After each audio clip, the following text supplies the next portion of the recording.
le Canadien. C'est dans notre sang, dans nos cœurs, notre tradition, notre honneur. Le Canadien, c'est tout, c'est une partie de nous. Bleu, blanc, rouge. Le Canadien, c'est une partie de nous. Hey, welcome back to another Hockey Nation show with the hockey coach, Coach Frenchy, directly for the beautiful country of Thailand on the amazing great Wednesday night, January 21st, 2026. I'm watching right now Toronto and Detroit. It's 1-1 between both teams at 5 minutes remaining on the second period. Hopefully, we have an amazing great week for all of you. The middle of the week, 2 more days work for some of you. And people like me, but we work every day. It's no matter. For us, the middle of the week, the beginning of the week, the end of the week, or the weekend, it's no matter. We come here every night to talk about your Montreal Canadiens, le tricolore, le bleu, blanc, rouge. Les habitants de Montréal are going to be play tomorrow against the Buffalo Sabres. We'll be live at 7 o'clock. Join me live talking about that game, discuss about what's going on. And then Friday night, we'll return with another fun Friday night watch out party with the hockey coach. And of course, the Billy Bar will be open for all of you. We have the Frenchy quiz return Friday night, by the way. So don't miss it. Saturday, we have also the Montreal Canadiens are in Boston at the DD Garden. And then Sunday, we have maybe some NFL. Worst case, we have the Red Light Show with Mr. Enartap. Marco could be there tonight. He cannot be there tonight, but we expect him to return maybe Sunday night. Don't miss it. So what we did for tonight, no Enartap, no Luciano, no Marco. So I'm going to be alone.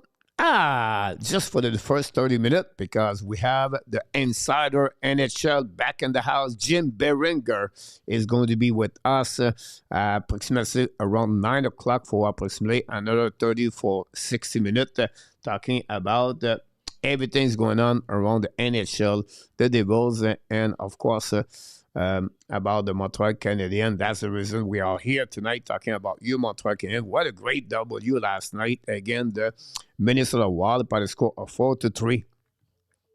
Cole Caufield did it again. Yes, another goal. Game-winning goal for Cole Caufield this season. A back-to-back game-winning goal, by the way. This time with 15 seconds remaining on the game to beat the Minnesota by the score 4-3. We know Montreal did also at the beginning of the season against Chicago Blackhawks. If you remember, it was the second game on the road, and they beat the Chicago Blackhawks by the score 3-2. With a goal of Caden Cooley with, I think it was 12 seconds remaining. I still remember the goal, by the way.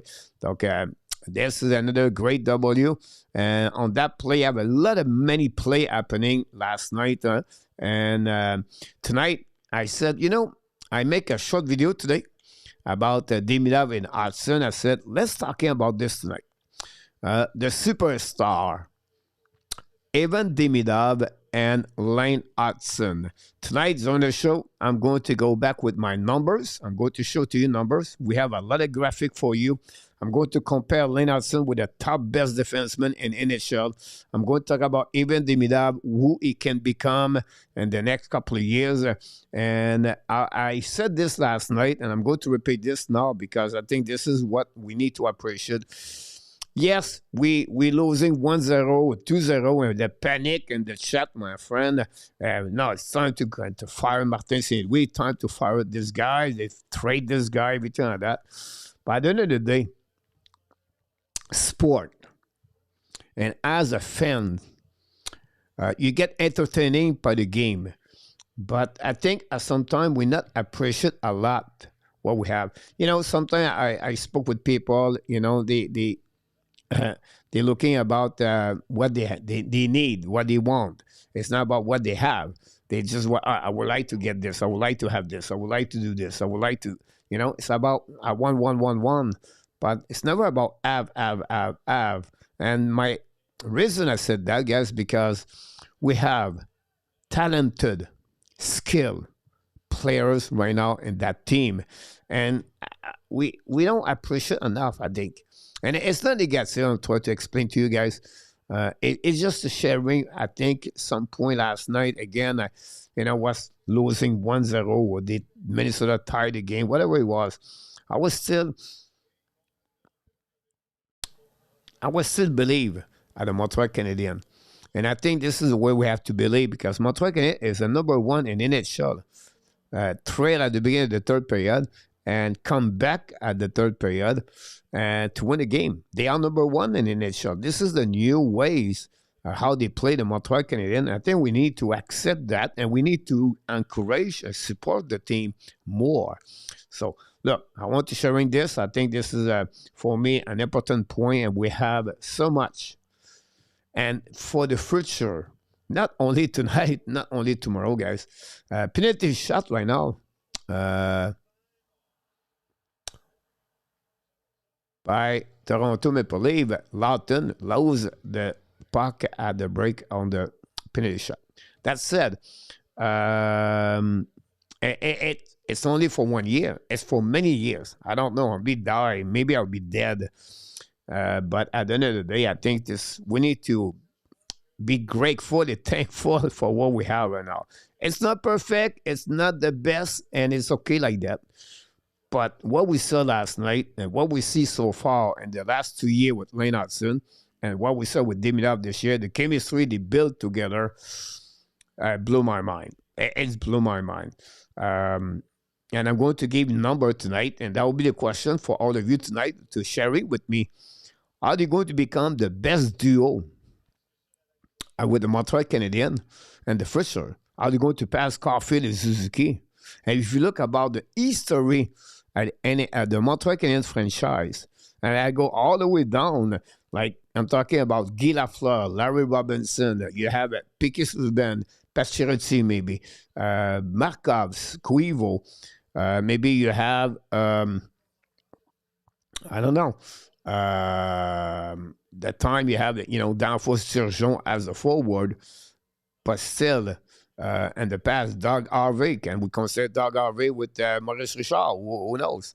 But I think for me, because what I saw when I was born until today, the only duo I consider that better is going to be Robinson and Lafleur.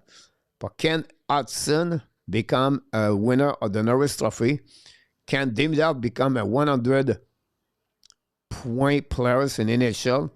I don't have the answer tonight, but I'm going to show to you this one number, compare, and you're going to have to decide if you agree or disagree with that. And that's the reason I'm going to talk about this tonight.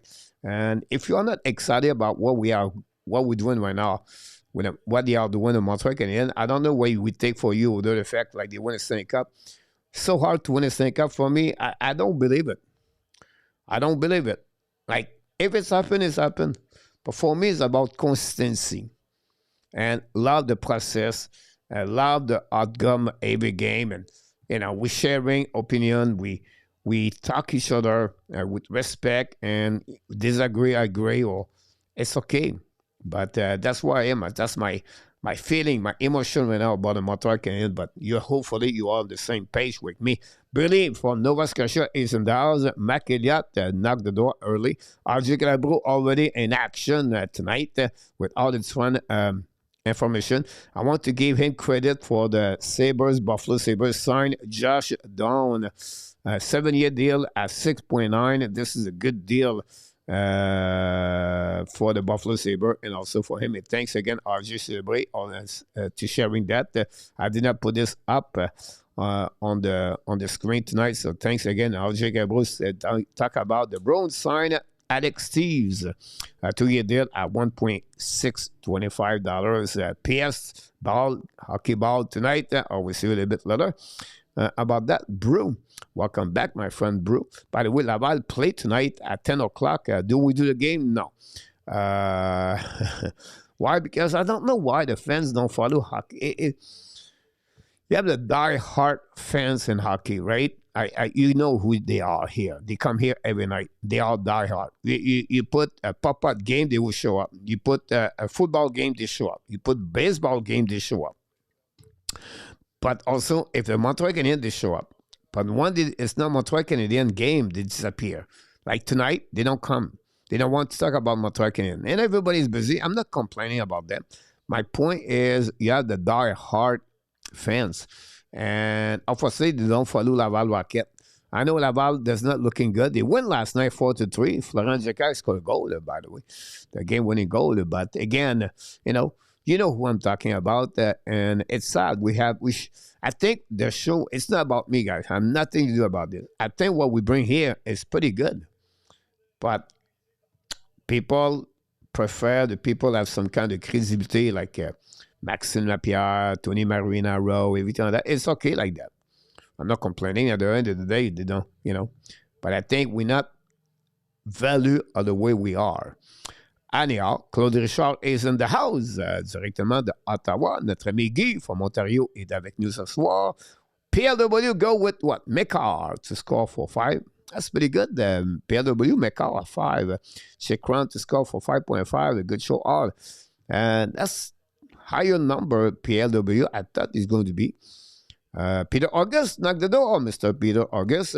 I helped you last week. I beat in our time, Mr. Peter August. Billy, welcome back, by the way, again.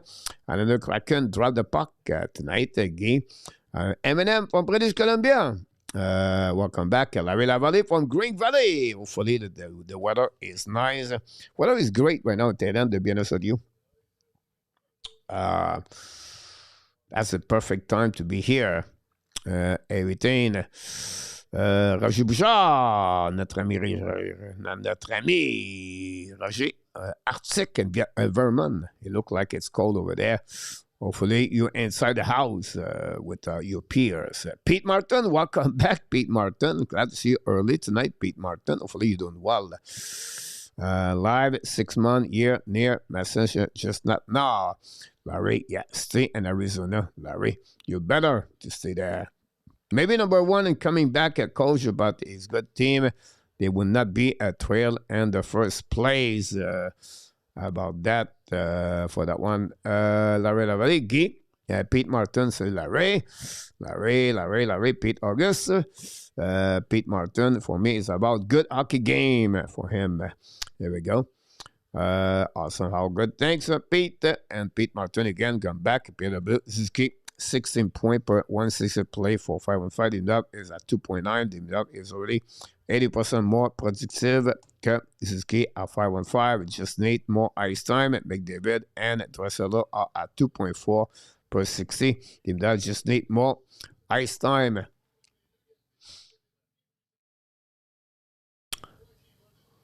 On that one, I'm trying to watching at the same time. So like we do at the beginning of the show, guys, we do always the same thing here. Doing very well. My circles, how are you doing? I'm hanging there, Pete. Life is not easy sometimes, but I'm still pushing and show up. Because my word of the year 2026 is the word is focus, by the way. Focus is the name right there.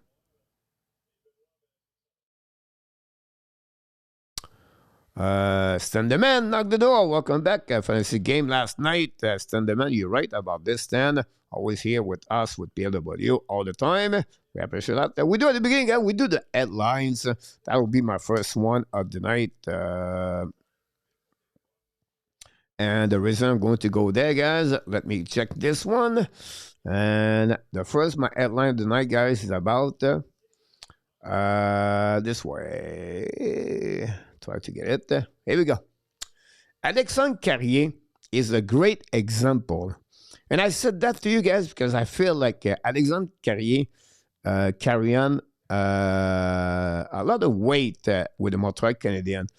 It was traded last December, not 2025, but 2024, against Justin Barron. And this was maybe one the steal, the robbery of the Montreal Canadiens. For what we heard last night, was curious when I heard that, is it's not Montreal Canadiens trade for Alexandre Carrier. It's a Nashville Predator called the Montreal Canadiens to trade for Justin Barron. Barry Trotz and everybody else in the Nashville Predator want Justin Barron.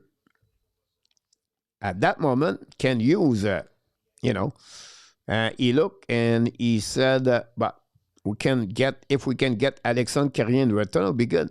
And Alexandre Carrier last year have a really good impact with the Montreal Canadiens for the rest of the season as a defenseman.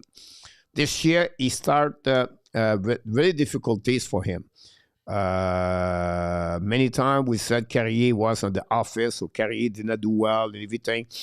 And for many reasons. I'm not wanting to tell you because this, but that's what's happening there. But the perseverance of Alexandre Carrier make him to get the success he has right now with Montreal Canadiens. Of course, it's not going to happen for many weeks, right? But right now, he has 4 goals in the last 5 games. He has 7 points in the last 9 games. He's never been a defenseman on the offensive side. But the way Martin St. Louis talk to his defensemen where they can go attack at any moment, but make him have a better opportunities. Sometimes you create your own luck, and that's happening. But when I said about a great example about Alexandre Carrier, I will tell you one thing here. And that's reflect the culture of Montreal Canadiens and what they're looking for when they get a players and what they want to build in Montreal. And Carrier is a great example for that. And what I said is a great example is because his character of Alexandre Carrier is his behavior, Alexandre Carrier. Again, I'm not a locker room. Again, I don't see him every day. But my job here is to pick all the information I can exchange to you so you can understand more about everything. That's my do. I pass my day to search about contents, about information, so you can get more informed about what's going on. The quality of Alexandre Carrier is about his personality as a hockey player, but also as a human being. Always show up with smile. Always go with positivity around the team. He's always bring his best every single game. It's not perfect, but his effort is excellent. His work ethic is excellent. And he get smashed many times. Tom Wilson last year, this year behind the bench, I think it was Dallas again, behind Tobash, behind the net. Get right there. The guy, he continues to pushing hard, he continues to play hard, and he continues to keep his perseverance every single day, and he tried to keep his job. So the success he has right now, he deserves it, and he work with is because of who he is. And some people like him, it's important inside of the culture, it is important inside the locker room. And if he can continue to contribute that way with his leadership, and he's getting older, and we know, and you know, and I know, we don't expect him to be around the team for years when Montreal Canadiens is going to be the next level. I don't see that. First, he's small. Secondly, he's limited. Thirdly, I think Montreal Canadiens is going to add another right defenseman better. Can he hang in there as defenseman number 7? Maybe, I'm not sure. But my point today is to carry a great example for what Montreal Canadiens are looking for inside of the locker room and inside on the ice. His personality, his behavior, his conduct, on ice, off ice, lead by his example to the rest of the team. And that's what they train to bring, and they try to teach, and that's what they have. The DNA of Montreal Canadiens, the intensity of their culture is all about the personality of all together to bring perseverance, bring positivity, and enjoy, and to be at the rink every single day with enthusiasm. Losing, winning is one outcome, but what they try to explain to the player when you day, and continue to working hard and develop every day. And I think for me, this is the kind of player Montreal Canadiens likes to have inside of the team. Again, I'm repeat, is not, maybe not going to be there the next at the end of his contract. We'll see. He still have one more year to deal to do with Montreal Canadiens. But this is a kind of player right now, lead by his behavior and lead by example. That's what is good for the Montreal Canadiens. And again, he does not have a great year at the beginning of the year. October, November, he's struggling. December get a little bit better. Now he's getting everything on his side. But we have to wait longer and see that. But when you go to playoff, if you have Lane Hutson, guys, you cannot have a couple of defensemen at 5'11", 5'10", and 5'9". Not going to happen. It's not going to helping. So at some point, maybe he's going to be sacrificed, Alexandre Carrier. But I want to mention what kind of player he is right now. So we have to wait for that one. Let's see what get in the chat. I want to hear what you think about this one, about my statement about Alexandre Carrier. He will reduce, yes, but not that dramatically. Demidov will still have favorable matchup. He will stay above the 2.2 mark also. Roger Bijard, Murray deserves a lot of credit also. Good point about this, Roger, is one of my subjects the next couple of minutes because I want to bring Martin St. Louis a little bit later on this because PLW left last night with the decision of Martin St. Louis, and I want to sharing a couple of things right there about that on this one. No need to progress on line. One can be on with the snake project line. Do you see Martin St. Louis with the favorite on the team? Carrier never asked to sit down or sit up out at the game, especially when he was favorable this year. It's not about favorite. I have to be careful when I said that. Because at the end of the day, a coach wants to win. This is a business winning, right? And you have players, you have more confidence, or you feel better, you believe more at them.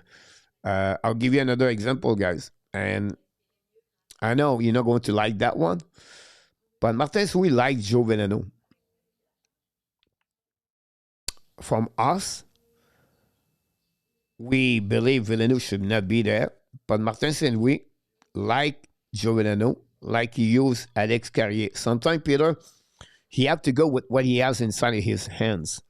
On his affective. I will say to you, you know, why Carrier is on the PK, why he played there, why he played there, and why he's at the end of the game there, why it's not Dobson. I can go away like that. So I don't know about his favorite, but he goes with his feeling, what he believes, and what that will give him the better chance to win if he use that players. Is it favorite? Maybe, but I don't see that. I think for me, a coach go with what is his guts feeling and what he believes. And I think that's the best answer I can give you to Peter August about that. Great question, by the way. I'd say every play need to play both offensively and defensively. It's essential to play at the same. We see it all the time, Pete Martin. LDP knock the door. LDP already get ready for the game tomorrow night against the Montreal Canadiens. The number one fans inside of this locker room, inside of this show tonight. LDP with the Buffalo Sabres. Thanks to be with us. Don't forget, everybody, to click on the likes if you don't mind. That'd be good. Carrier would be gone at the end of the next 2 years, Pete August. You're not wrong about this, Pete. The only thing could change is what Montreal has on the right defenseman. Inside and maybe looking for, because right now they have Noah Thompson, they have Alex Carrier, and then they turn with four left defensemen. Many teams does it, by the way. They play with 4 left defensemen and 2 right defensemen. The next coming is David Rebacker after that. And the rest, we don't know. Pickford, Konishkov, it's limited. Rebacker, we're going to talk about him a little bit later, but he's struggling right now. That said, we have to wait at what it would be his development. Pete, that's the only thing I could see me is they wait a little bit longer. But we'll see. Mr. Pensman, I'm under too much with the ingredient and the tasty soup. I have no clue what you talk about. But, some people like that. Mark, I cannot agree with his behavior or the character, but until recently, he have been very good. I hope this version of career continues about that. I agree with you, Mark. We all agree. We talk about his beginning of season and, the middle until December was not great overall, but he stepped up. I won't put a veteran like Carrier and the stand. Pierre de Beaulieu. Carrier can improve, but not bad so far. Guy, Mark Salut, as coach will and have done so. Peter, why Carrier as one of the only two right D could not go with the 5 of these defensemen? They are all young and learning the role for this club. Larry Lavallée, light is over right. Merit should dictate TY. There is not one game this season. I would put in Strabol or Jacky and for Carrier, especially on the right side about that one. Let's move on, guys, for the next thing. A lot of great subject. Not many people, but at least we're the quality people. Don't forget, please, to click on the likes. Montreal Canadiens return on the ice this morning. And we saw Alexandre Tessier back on the ice after he got a couple of days, the treatment day. He was on the ice also with Patrick Laine. Laine is ready. Honestly, Laine is ready to play. Who is getting out? I don't know. We'll talk about this, the roster, a little bit later with Jim. But that's what we have right now for the Montreal Canadiens happening today. Normal day. Everybody was there. The smile was there. The excitement is there. This is a team winning the last 2 games, came back, and then they found a way to get a game, and that's a big 4 point for them. And great that with that kind of division is going on. It's not easy about that. On this one, let's move on for the next thing about this. And I want to talk about happening last night. A ghost penalty last night. Might be not 1, but 2.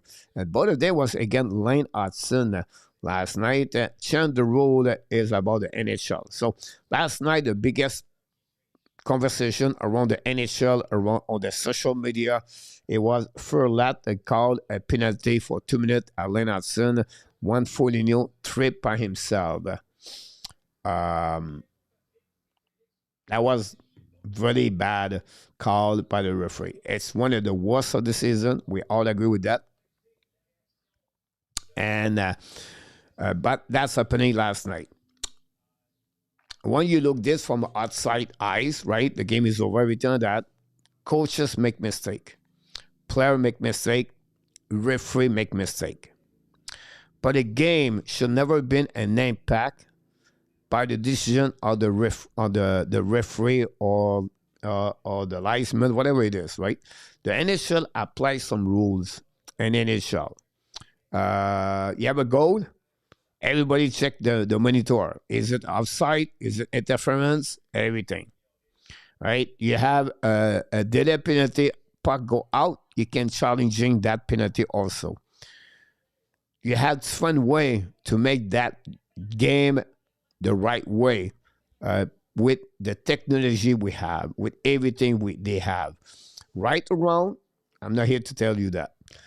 But a decision like last night, and I'll give you another decision, the hand pass example, or just the puck go out. Now they have all the 4 referees talk each other and they try to figure out that, everything like that. We are right now in 2025. The baseball inside a robot behind the plate next year, I believe, for call strike for the strike of the ball. Is it good or bad? I don't know. But I had no doubt in my mind last night the NHL dropped the ball, and they have to be better. They have to find a way. If we can reverse or overturn a call at the blue line because the umpire, the linesman missed it. And he's all right missing. The game is fast. You have 0.8 seconds to call it, wave it, or whistle, right? But then you have a decision like last night. and 20,000 people and all the people watch on TV see the replay. The referee cannot see the replay. He cannot replay. I think right there they should have something that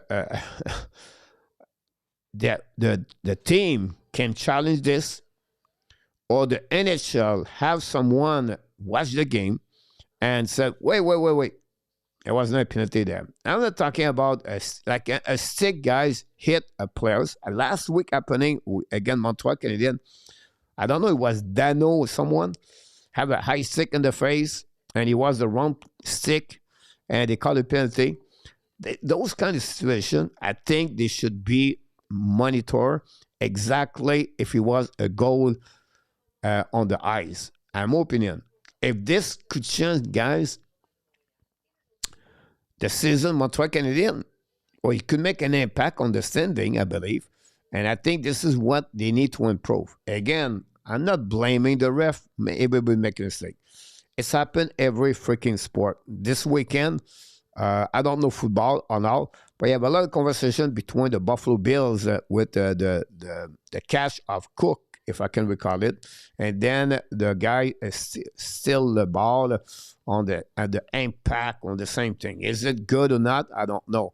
But did they review the play? I don't know. Or they could play, they see the play, I'm pretty sure. Those kind of situations I'm talking about. Again, I'm not here to make any controversy or to be against anyone. I just try to sharing, I believe, something I think is really important for the game.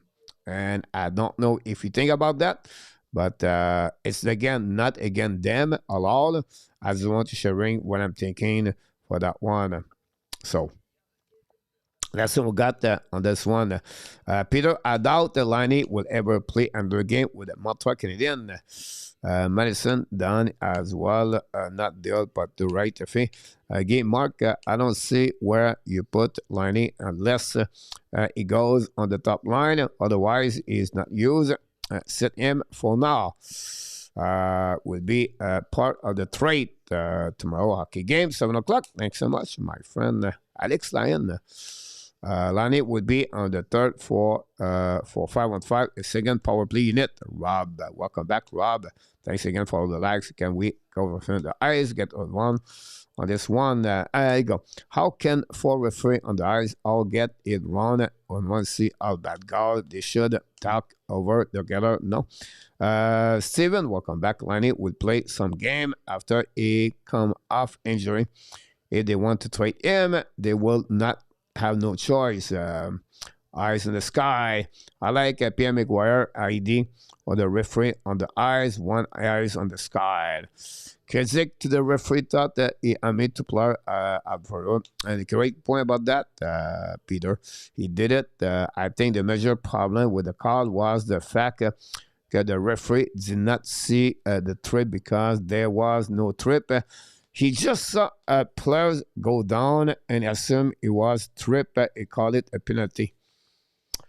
I don't know about that, but he made a mistake for sure. I've been advocating for years that there should be a coach challenge for critical like that night. Mark Ozzy Murphy, welcome back. The fact NHL officiating is instructed to call anything against the Canadian team.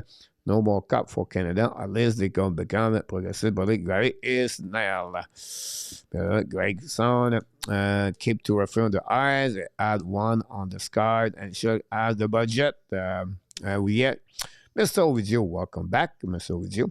Steven, I like to think Laine Hutson has just realized the faucet that threw him so-called the Foligno, and then first, maybe careful. It does not go dark. Larry Lavallee, PLW. Main problem is that there would be a challenge on O'Kane, Laine, penalty, etc. We'll never end about that for this one. If you look at what the referee saw, I can see why it was called, but I think the other ref can get together and cut it off. Okay, said Hudson used the force of the knock for you down about that one. Delay and 26. Malkin want to remain in Pittsburgh. Might be signed an extension 1 year during the Olympic break. Welcome N26. NHL add the pass interference challenge video in 2019. It turned out to be so chaotic to remove the rule the next year. On this one, 7, we must wonder how many of the Laine goals because he used the force. In fact, one app play Rangers all called again app all Phantoms. Mark, video, Mark, welcome everybody. Thanks again. Ron with Kings, knock the door. Welcome back, Ron. Thanks to be with Hockey Nation Show. Don't forget, please, to click on the like, subscribe. Don't forget to subscribe by the Hockey Nation Show. The next one I want to talk about, guys, before we wait for Jim Beringer. Jim's coming very soon. The Martin St-Louis better. We talk about development. We talk about improvement, team-wise, individual-wise, and now we have to talk about the coach. I think Martin St-Louis is getting better and better and better year after year. And it's easy when the team go better, have a better year, to talk about the coach. The coach goes usually because there's a player in front of him. But I think Martin St-Louis get better on different decision. For what he'll see on the ice, he take a decision behind the bench. It's not perfect. You have controversy. It's going to be more controversy. Who's goalie the big goaltender tonight and last night and the night before? And, and people say, it should be Tobias, it should be Montembeault, or White Fuller. It is what it is, right? That's a part of the job. We understand that. J.K. was not the lineup last night. Some people mentioned about that. And when Montreal win, everything disappear about J.K. He does not deserve to be caught. He should be played. Should be stable. But Martin St-Louis go with what he believes is the best for the team. Again, it's not easy to be coach from Montreal Canadiens. We saw the last couple of games, he brings Sakaski. He changed the power play. He came back with the power play. Last night, with Pierre de Beaulieu, we have a conversation. We saw about 4 minutes remaining, maybe 3 minutes remaining. We saw a line from Dano, Sakaski, and Villano, where I was a bit more concerned about that. And then I was disagree with that line, to be honest with you. Why? Because it was 3-3. And for what we heard after the game from someone, I don't know who it was, this game was more about, I have to send the link for Jim. It was try to protect the game 3-3. And I don't understand that part. You play at home. Minnesota is on second game back-to-back. Why to play on the UEL? Why you play defensive? But again, I'm not a coach. I'm still home. For me, I will not do this. Pierre W said no, he should do it. Again, Dano and Venano. For me, why? There are two shooter on the left side for face-up. I don't think so. And then he changed after that, and he bring Dano with Suzuki Caufield. So you can see he was really playing on the different facet of the game to try to win the face-off, to make some creativity, everything like that, and he did it. And he scored 50 seconds. So that's, for me, was a bit. We have to give credit. He found a way to the win again.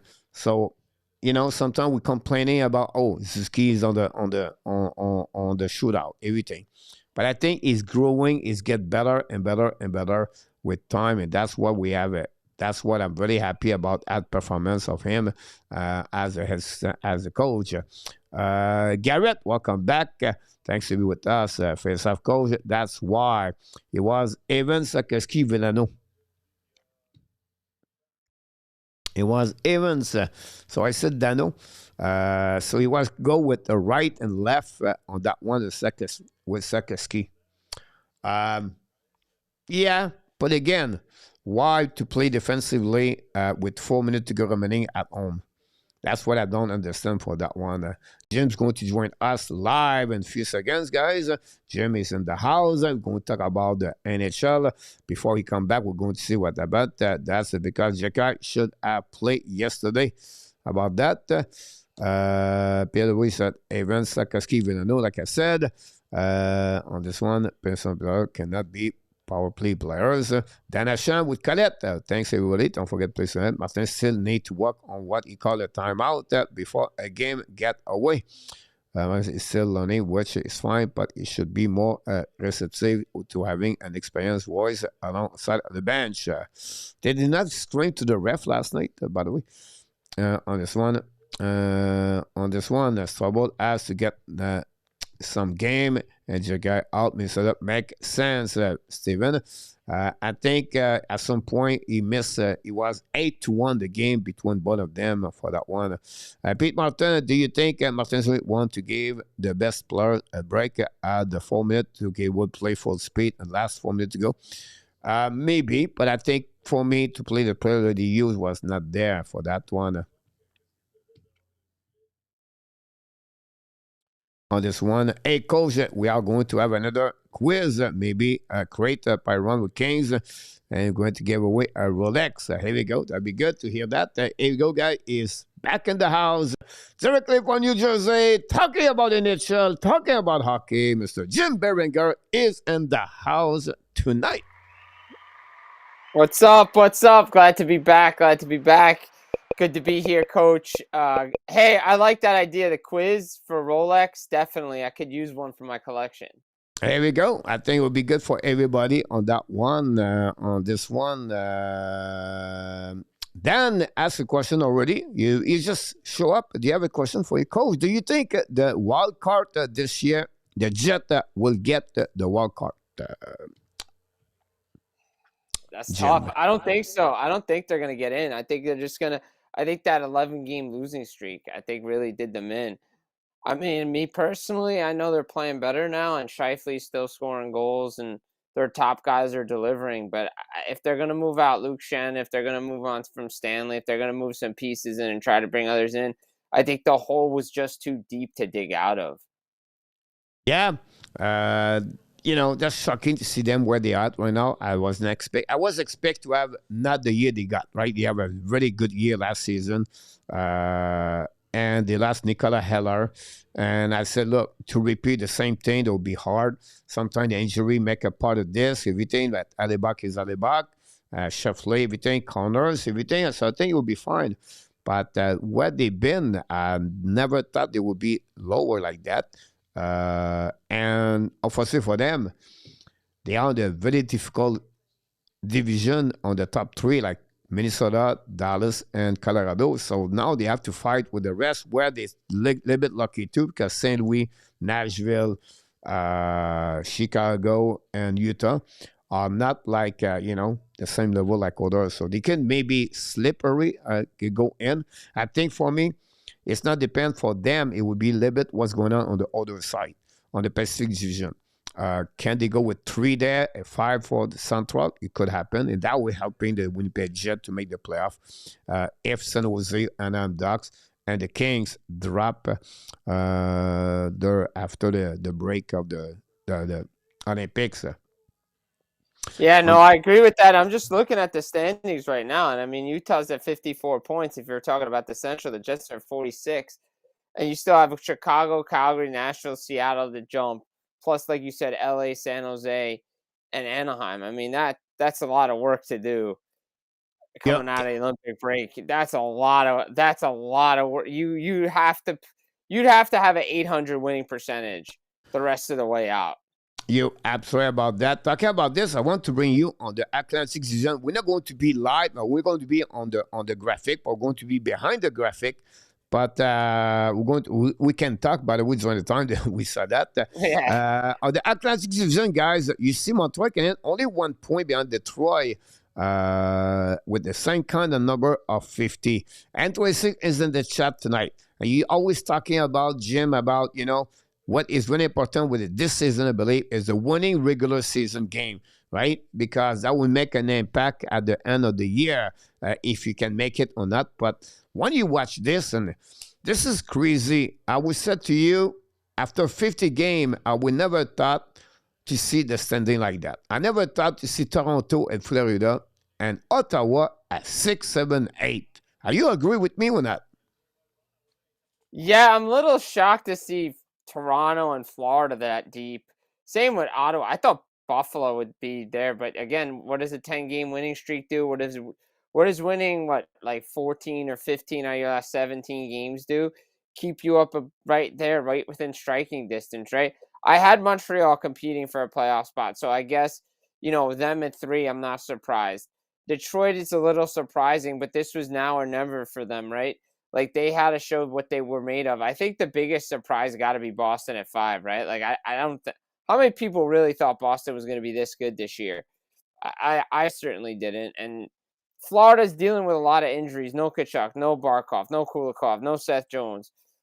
Mikola's coming back finally, but they've lost so many guys to injury, and Ottawa just couldn't get a save.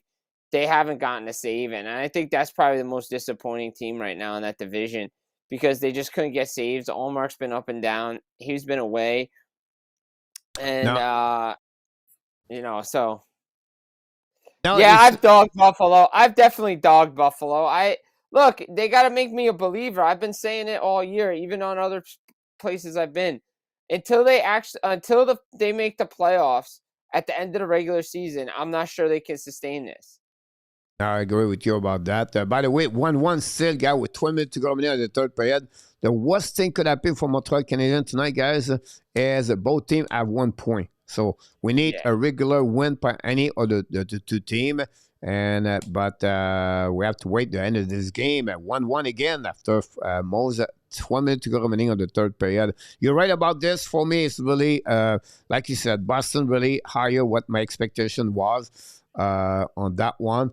Toronto, I thought they're going to be a little bit higher too. But again, it's not end of the world. They're only like, 6-7 point Montreal Canadiens. So at the end of the day, it's not end of the world. We welcome everybody, guys, in the chat. Thanks to be with us, Mr. Odi, everybody else. And we have a question for you. But before that, I want to bring you to the next one. This is the wild card. What's going on right there, guys? And Islanders, now they are a wild card number 1. Buffalo number 2.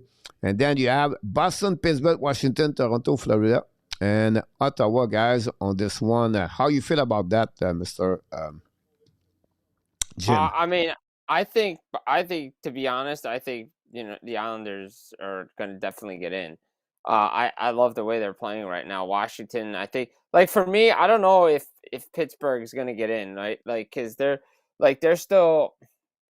so streaky. They're hot and cold one week. They play really good another week. And like Crosby's still the best player in the world, right? But Letang isn't what he was. Malkin's starting to come back to earth a little bit after his great start after the injury. Like, can Stuart Skinner really power them through with the defense that they have?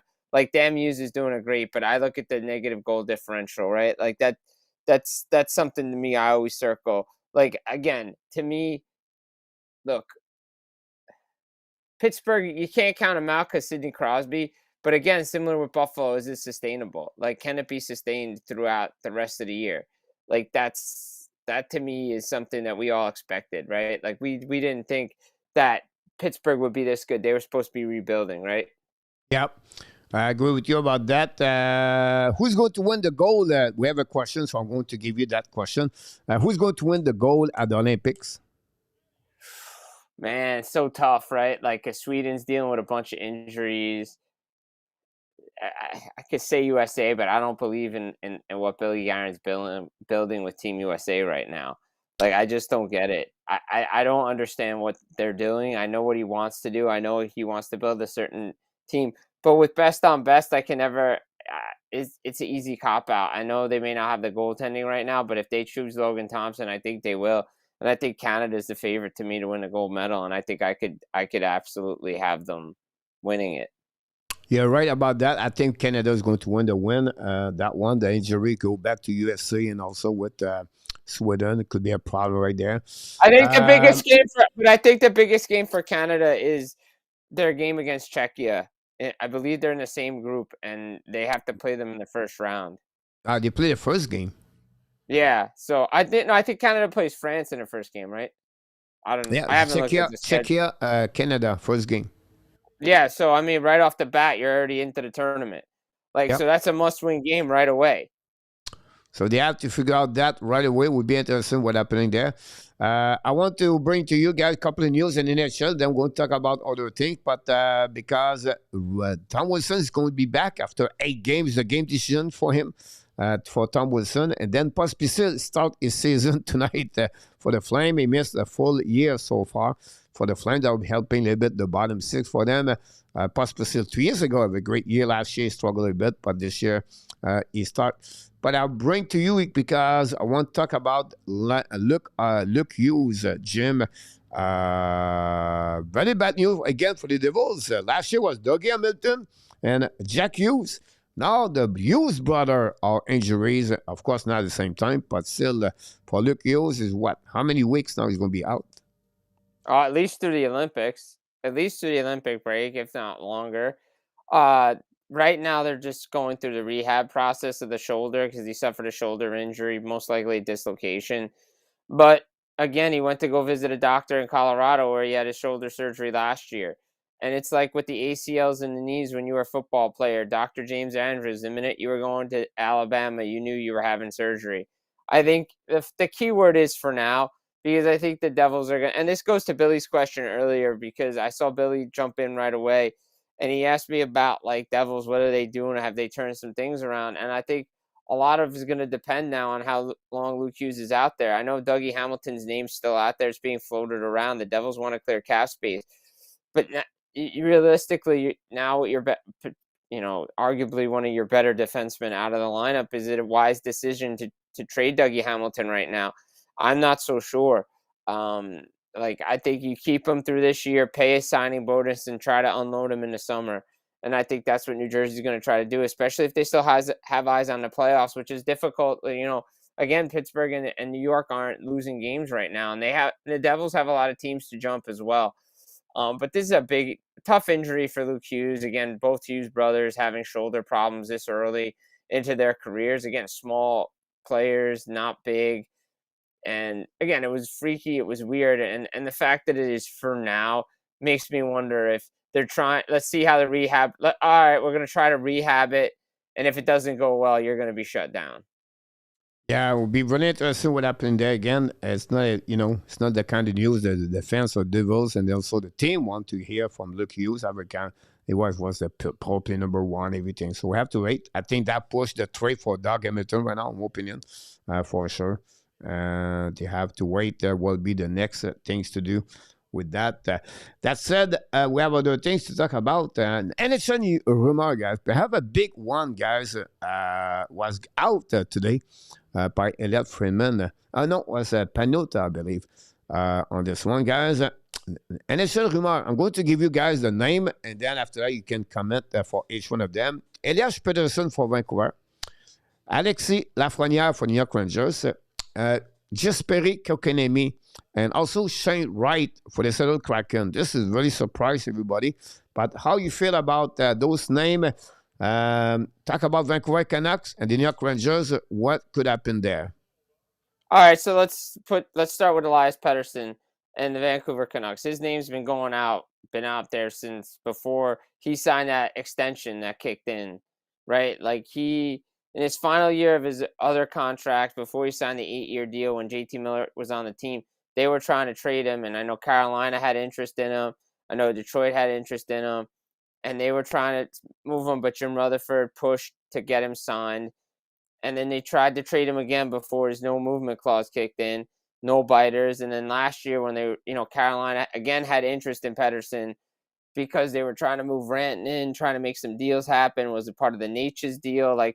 There was a lot of moving parts there, and I know I heard a trade involving potentially with Buffalo with Dylan Cousins and Bo Byram. So they've been trying to move this player, which means they're going to go through that whole Roberto Luongo, Corey Schneider thing again. But this team's is a mess in Vancouver because they have to have a plan, and they just can't hotshot this rebuild because they have to get value for Pettersson, but you're not winning a Pettersson trade. You're just not. It's like the Miller trade. You're not winning that. But I think they're seriously trying to unload him, and they may trade him by the deadline. I wouldn't be shocked if he's moved just because I think he needs to change his scenery, and I think they know that he needs to change the scenery to get his game going again but again, they're going to have to eat a lot of salary on this thing because it's just bad now. As for the Rangers, they're both in a similar kind of boat. Didn't really have done a proper rebuild, kind of hot shot some years. To me, Alexis Lafreniere also needs a change of scenery.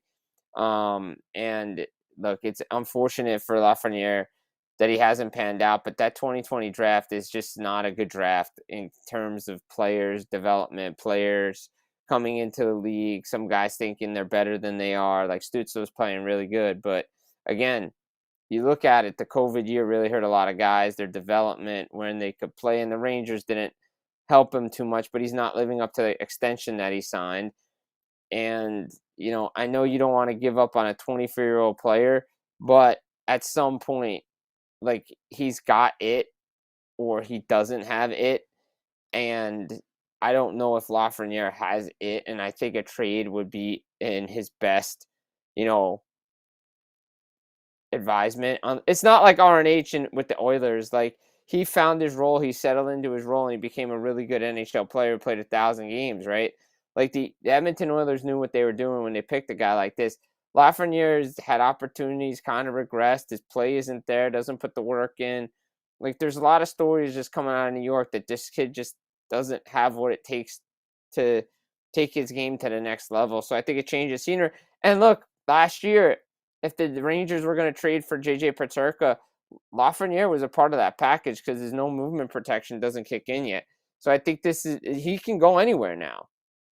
Yeah, both of them, you talk about the two players at the top, Peterson, Lafreniere, the problem is the contract come with the players. That's the problem there because $12 million, and then Lafreniere just signed, he just get his first year deal.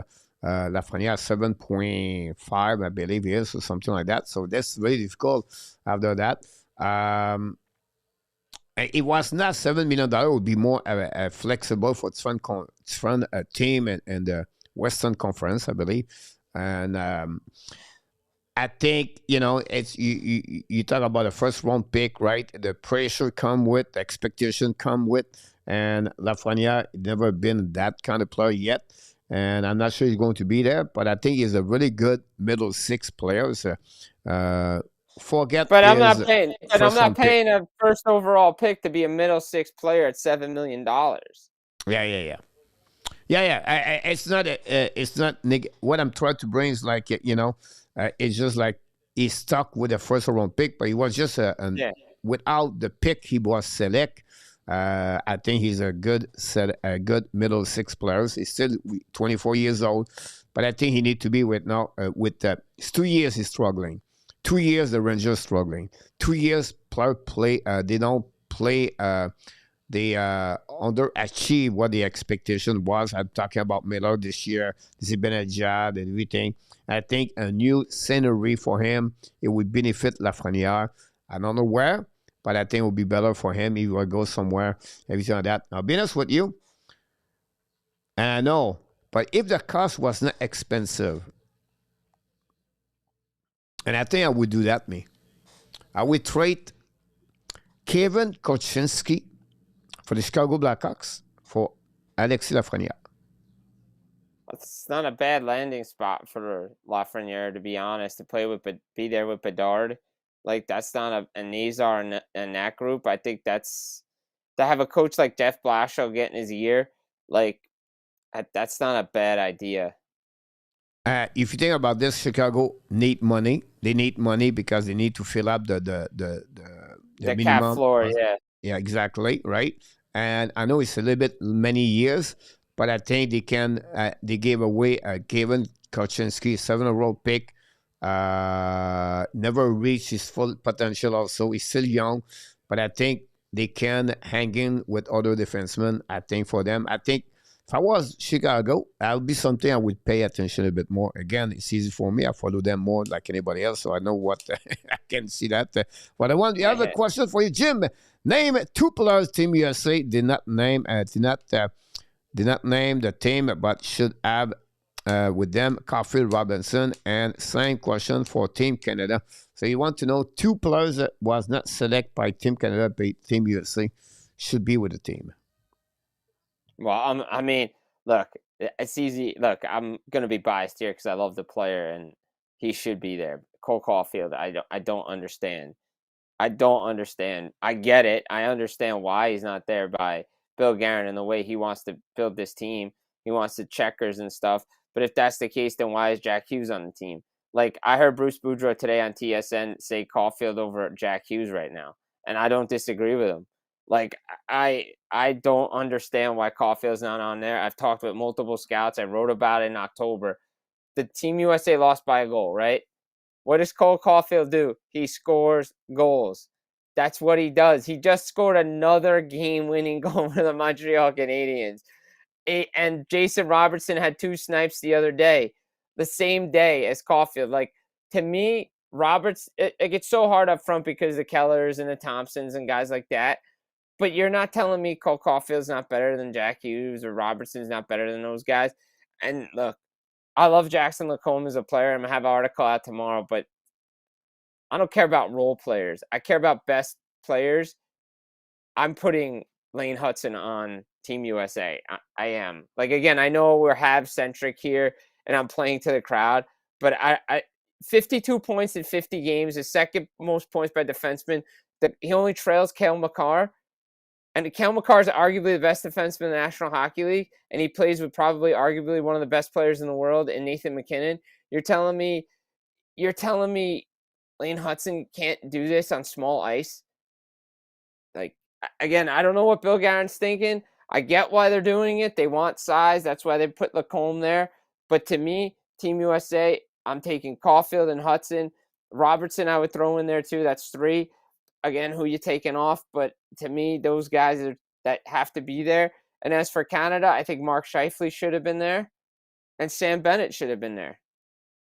Good point about that. I think for me, the player you talk about, maybe removing maybe Trocheck and JD Miller.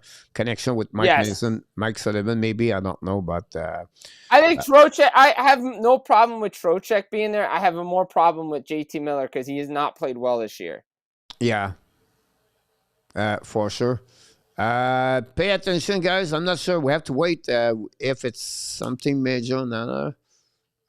Gibson got hurt, but he's still up right now. We have to pay a bit more. He's a bit shaky his leg, but look, he's okay. Question from Peter for you. No disrespect, Mr. Jim. What is New Jersey identity? What's their identity? Yeah. They don't have one. They're trying to find one.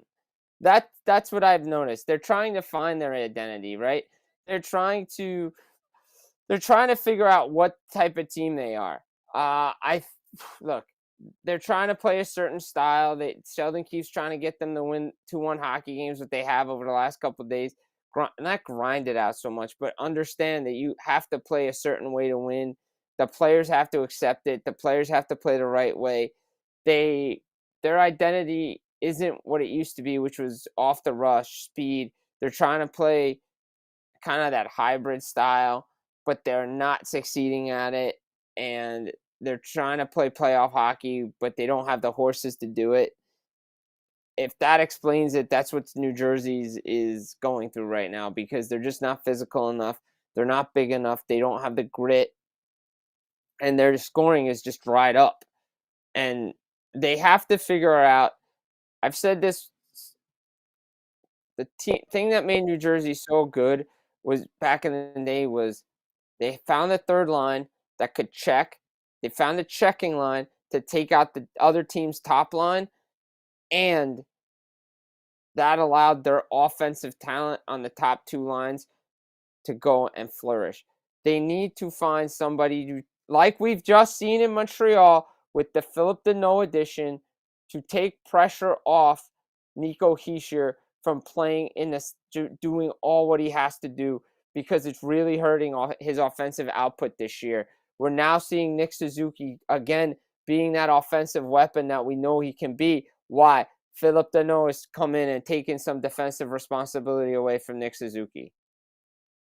Good boy about that. For sure, we're going to move on, guys, about the next thing. Oh, can I just mention one thing on Kotkaniemi and Shane Wright? Yeah. I don't know how many teams want that Kotkaniemi contract. I know Carolina is trying to unload it.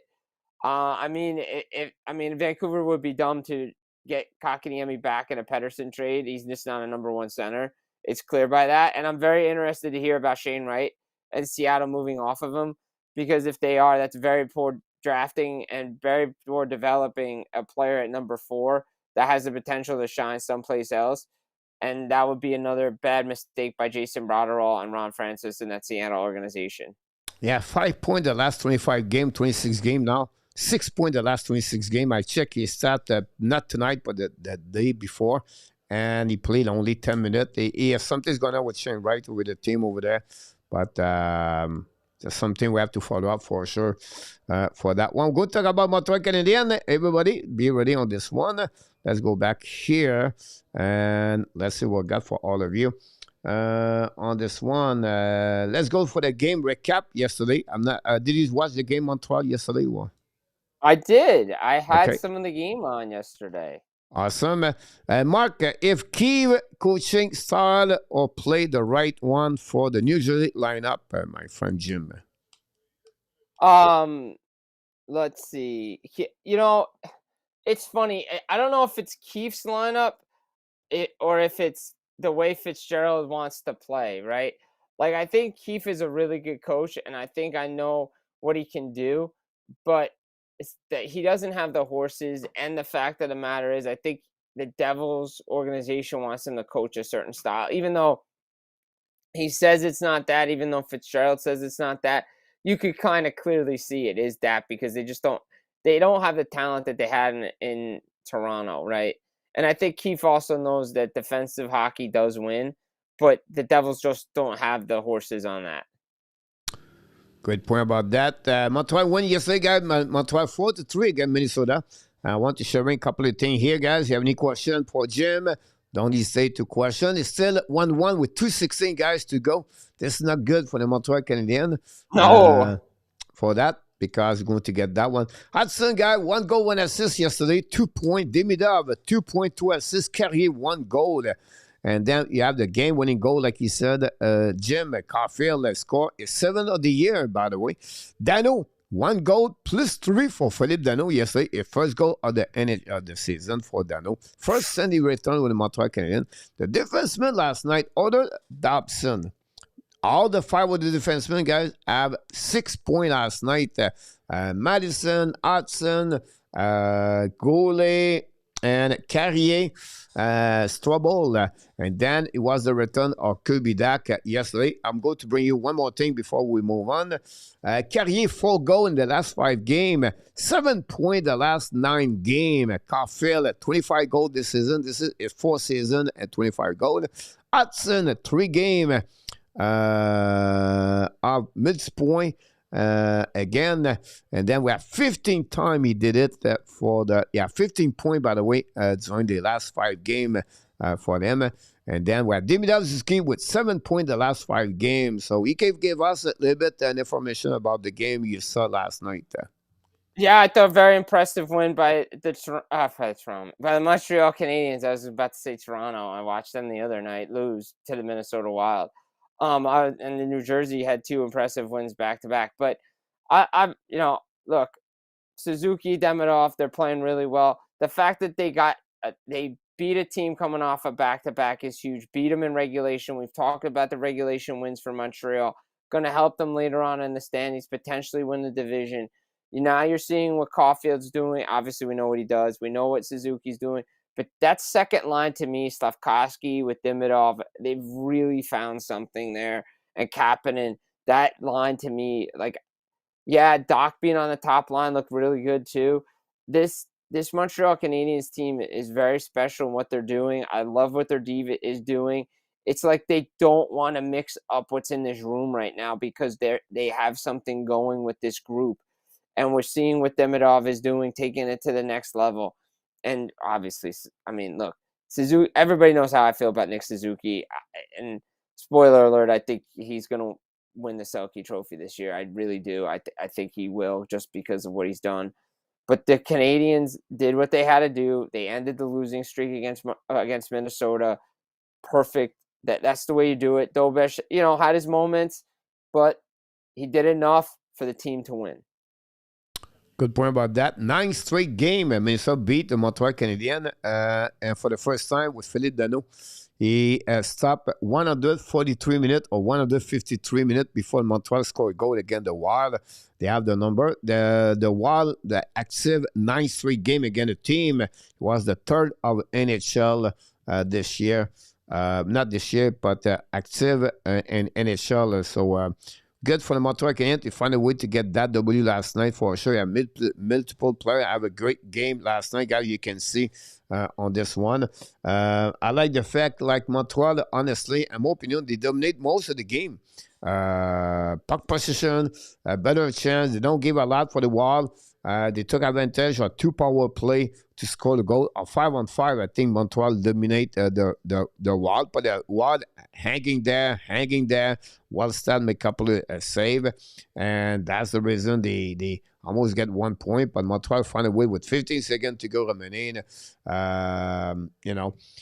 Great. We talk about going to talk about the next couple of minutes, the superstar, but before that, the great pass of Ivan Demidov, guys. This was another insane pass to Lane Hutson. I'll give you an example, like Demidov guy, he look at Wallstead,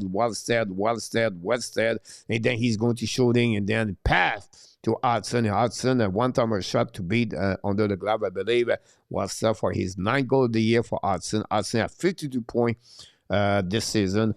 Just impressive for the Montreal Canadiens. Gave to us the last couple of games. And Montreal, the last 7 games at home, we're going to see all those numbers the next couple of minutes. But 6-0-1 for Montreal Canadiens, the last 7 games, with 28-14, the goal for differential plus 14. And only thing negative this year, I believe, for me, was the power play for Montreal Canadiens. And maybe a better protection for the net of Dobesh, or Dobesh maybe a little bit better. But otherwise, this game was really good for the Montreal Canadiens to get that one. And I want to say to all of you, welcome back, everybody. Thanks to be with us. Jim with me tonight. Talk about anything you want to ask a question. The game is 1-1. Game is going to be an overtime. 1 point for both teams. It is what it is. And the Flyers lead 2-0 against Mammoth. Christian Dvorak score is 11 goal of the season for the Flyers. Konechny have a really good week so far. Konechny 2 more points tonight with the Flyers. So this is happening, guys. What we do usually, Jim, maybe you can help us, maybe you not, or we'll be fine. But we do that kind of graphics called the suit out player for the Montreal Canadiens, the obscure players at the office at the turning point of the game. So I don't know if you can bring something there. If not, it's okay. I'm going to helping you.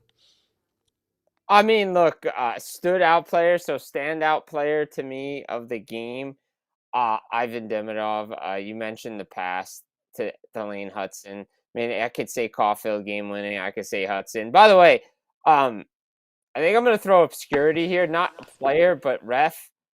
Does Lane Hutson use the Force? Does he a Star Wars guy? Does he have Force powers? Yeah, we talked about this early at the beginning of the show. Can he trip players by using the Force? I didn't know he could. That was crazy about that call. We talk about how the NHL should change the rule, but this was also he have another penalty he got on that game. He was a bit surprised he got that one because he never hooked anyone. They gave to him, but it was not him. I think it was trouble, by the way. Mark go with out Demidov, obscure, Lane Hutson. So who would be your obscure? Obscure? Who? How do we define obscure? But yeah, usually obscure for me is a guy did not have no point, but or he was play a silly game, maybe have a point, but his name is not really on the score sheet or it's friend play. I'll be honest with you, I would go with if you want to help me, I would go with Philippe Dano for obscure. Even though he scored. He scored a goal, but I think he plus 3. He finished with 66% face off. He was there for the goal of Suzuki on the face-off, everything. Play a solid game again. For me, this is the kind of player would be on that one. You have other players maybe on that one. But I think for me, Dano is really where he plus 3 on that game. Not many players have plus 3 He's the only one get that +3. So I'll go with the no. Someone can beat I someone would. else, not be. At the office, it's easy, guys. I send the referee, Eric Forlat, at the office. He need to have a pep talk with the Yeah, I put the management. referees at the office. I would, I'm gonna go Dobson of score. He really didn't do much in the game, right? But he was +1. But he played just a solid game, right? Yeah. Like that. PW go with absence without obscure Dano. Office, Bolduc, turning point, Ab, controlling action, and the last 4 minutes of the end of the game. Great point, PW, about that, honestly, on this one. So we're going to get a little bit more what's going on during the game, guys, about between the Montreal Canadiens and the New Jersey Devil, again, the Minnesota Wild. We want to talk about something, guys. I'm going to bring you on the trend graphic, everybody, in the chat. We know we want to talk about the superstar tonight for the Montreal Canadiens, but, why they can become a superstar? What it takes to be a superstar? Now somebody said, Coach, calm down. They're not there. But I think this is the beginning. I see many players, when they show up at the first 2 years in NHL, they use you can see the abilities to become that kind of players. I think Montreal Canadiens have 2 superstars, and I'm going to bring you there the graphic here, guys, and then we're going to talk about the number, and I will give you an example where we at with Lane Hutson on this one. First of all, guys, we're going to talk about Ivan Demidov, most point through 50 game in this season as a franchise for the Montreal Canadiens. Laine 57, Naslund 50, Malone 48, Guy Lafleur 46, I believe, and then you have Ivan Demidov at 43 with Chris Chelios, and you have with Doug Riceborough. Couple of big names there, but surprised to see Laine there, and then Riceborough. But you talk about, Chelios have a great career, Lafleur, Malone have a good career, Naslund have a good career, maybe Laine have a little bit an average career, but at the end of the day, guys, this going to, Detroit guy destroyed Toronto in overtime. We cannot capitalize. For what do you think about? First of all, let me wait here a little bit more. This is Ivan Demidov, guys, and 50 game, 43 point, 11 goal, +9. His first 25 game, guys, very interesting guy, 19 point for him. But the last 25 game, guys, 24 point. It's almost at 1 point per game, guys. He's rolling right there. Pretty impressive this season, Ivan Demidov, and that will give you an idea. Guys, I'm going to consider with graphics, so after that we can talk live, if you don't mind, Jim. Lane Hutson, guys, 50 game, 52 point, +18 for him. 9 goal, 43 assists. The last 10 game, guys, he had 12 point, 3 goal, 9 assists, +6, 2 goal winning game for him, for Lane Hutson. Now, here what I'm trying to show to you guys, and here I took Lane Hutson. This is a top NHL defenseman, and you can mention other name, but I'll go with Kel McCarr, I'll go with Quinn Hughes, and I'll go with Werenski right here. And I forgot the season of Werenski right now, but if you put about all the play right there, guys, he is pretty good. The last 2 seasons, what Hutson did with the Montreal Canadiens, 66-52. McCarr, 57, right there was 92 after that. And then McCarr, but you can look about all those stats. Pretty even. And Detroit scored a goal, guys. And Larkin did it again. And that's it, guys. Toronto lost 2-1 tonight. Again, the Detroit Red Wings. So, point behind, guys, you see graphics, you see information, you see stats, and we're going to start with Lane Hutson. You talk about him, not with Team Canada. I don't understand, with Team USA, I don't understand what Bill Guerin does not get him allowed, but this is a freaking number. Oh, it's ridiculous what he's done since he's come into the National Hockey League, right? Like, I mean, he tore it up before then, but like what he did last year, setting records, right? And then he's just carried it over in this season. And he's gotten better defensively. Like, everybody's like, oh, you can't play defense. Oh, he's just an offensive. Oh, he's played good in his own end. Plus numbers don't lie. I know everybody said, oh, plus minus doesn't mean anything. Well, it matters because he's clearly using his edge work. He's a superstar on the back end. He is already at Quinn Hughes levels when it comes to star power in the National Hockey League. This is what we're talking about when we have superstars in the league. The Canadiens have 2 of them, right? Like, yeah, Caufield is the goal scorer. But these guys, Hutson on the back end. When was the last time the Montreal Canadiens had a superstar on the back end? Well, it's just a good question because today during the show in French, they talk about this, right? And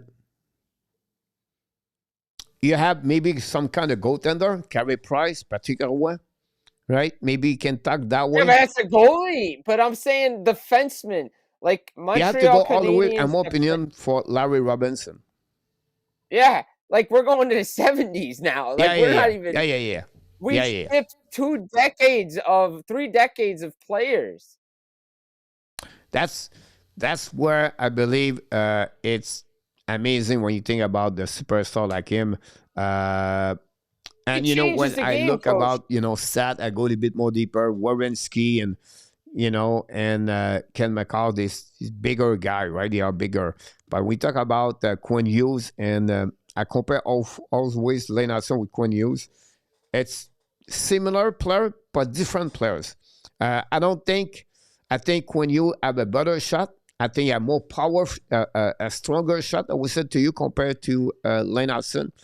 But Lane Hutson, I go that way, but he's better at dancing with a star compared to Quinn Hughes on the ice because his movement is changing direction. His edge work is better. So this is what makes the difference for me with Lane Hutson and all these other players.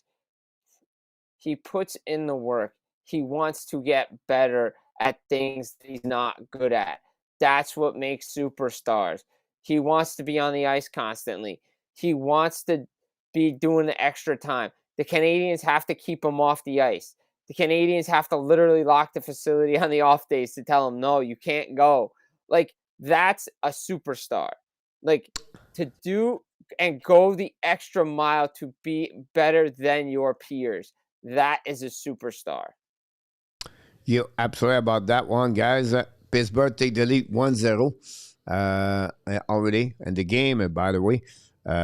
It's Malkin is 11 of the year. By the way, guys, we talked about Pospisil a couple of minutes ago. Jim, he get back for his first game in NHL this season, by the way.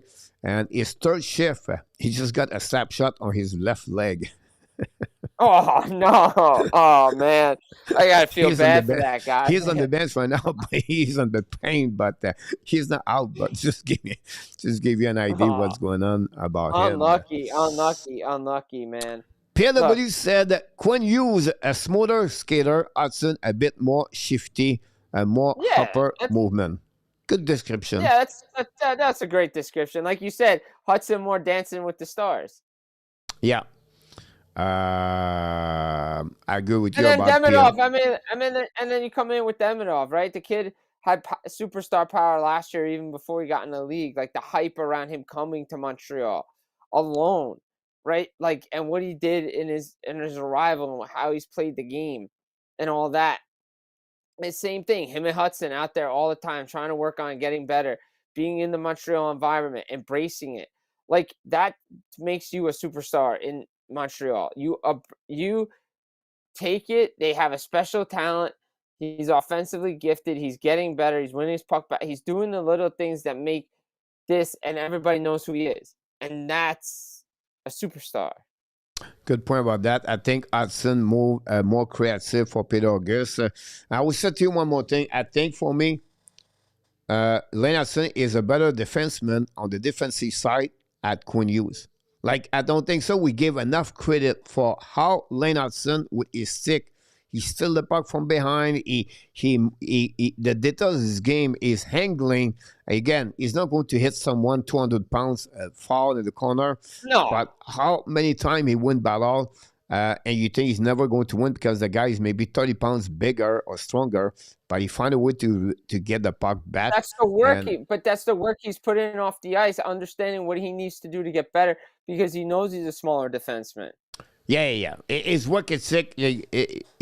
Listen, guys, This kid is different, and that show again the way how they draft their players, the Montreal Canadiens, at some point, and how they develop them. But we have right now two excellent players. I know I exaggerate maybe the superstar, but I think, in my opinion, they're going to be that kind of quality player. I think at some point could happen. He won the Norris Trophy, Lane Hutson. I think every year he's going to be at the top 5 best defensemen in the NHL by his productivity he's going to bring. Don't be surprised if Hutson get 1 point per game average. Don't be surprised when he maybe hit the 90 point. And don't be surprised that he hit the 100 point with the Montreal Canadiens. And we got, guys, a big game, a big goal of Mr. Mark Elliott, Super Chat number 1.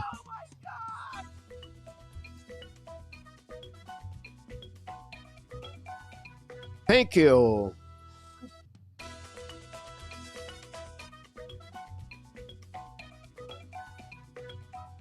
Jim scored a goal tonight. Going to get an assist to Billy Gee. Billy Gee again on the same line. He got an assist on that one. Takes on marker again. Contribute at the Hockey Nation Show. We appreciate all of you about that one over there. Sheffer would be the best defenseman the next 2 years, the defenseman for many years. You good point about that. No doubt he's going to be that way. But I think for me, it's going to be that way. Then we'll talk about Ivan Demidov. Listen, this is the first year, Demidov. 43 points, we just talked about after 50 games. And you know what? It does not play like with a ton of minutes with the Montreal Canadiens. Like, you know, like those kind of players like Mishkov. I think Mishkov at 18 minutes per game. Demidov still at 15 minutes. I think we see this year for all the rookies, he's not on the top 5, I believe, on minute like Seneki or of course, Sheffley, that's normal there, but he said, you know what I mean? Like, he's not used like a PW said early, and his point average per 60 is like pretty good, 2 point something, like Peter August talked about this early. I think for me, and it was my intro of the show tonight, Jim, and I want to share it with you, then you can continue with that statement. But we have right now under our eyes 2 superstar is born, is going to just get better and better and better for many years and for us. And this is what we need to be grateful and thankful. They are there right now. It's just the beginning of something special. No doubt in my mind now. No doubt in my mind, they're going to be better and more positive and going to beat the top of the Montreal Canadiens players over Suzuki, Caufield, or any player right now they have inside the organization, Montreal Canadiens. It's just the beginning. They just start in NHL. In my opinion, I could be wrong, but this is how I feel about them. No, it's true. It's just the start for them, both of them.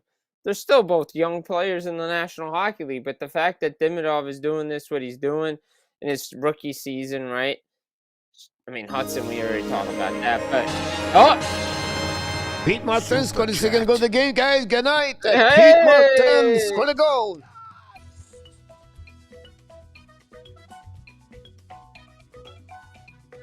Thank you.